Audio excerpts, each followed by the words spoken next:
Цель такая, что мы хотим познакомить людей, рассказать о новом методе, который мы узнали. Во всем мире он уже широко распространен, уже во многих странах работает в течение 30-40 лет. Но для России это новое, и мы об этом узнали, и хочется поделиться просто своим опытом, рассказать. Но метод рассчитан на очень маленьких детей. Мы готовы начать работать с детьми, начиная с 3 лет.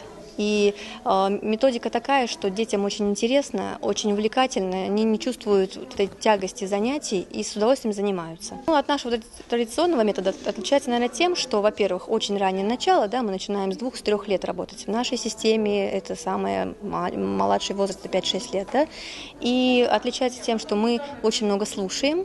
Мы начинаем с того, что мы слушаем все произведения, которые мы изучаем, да? Развиваются музыкальные способности, ритм, слух, память. Мы все играем по памяти, нет нот, потому что детки маленькие, 3-4 года, они еще даже читать не умеют, поэтому мы не изучаем ноты ближайшие 2-3 года даже, ребенок не трогает ноты. Все учится по слуху, так как он очень много слушает, и по слуху, по памяти мы учим все произведения. Все-таки наша система, как нас учат в школе, это 7-8 лет. 3-летнего ребенка таким способом невозможно научить. Невозможно его поставить на 40 минут и сказать «играй». Это невозможно. Поэтому этот метод рассчитан именно на 3-летних детей в форме игры, в форме вроде как развлечения. Для них это развлечение, но на самом деле мы делаем сложнейшие вещи. В данный момент есть уже и фортепиано, и виолончель, и флейта. То есть изначально, так как сам Синити Сузуки был скрипачом, конечно же, он направлял свое внимание на скрипку. И родился этот метод как скрипичный. Да?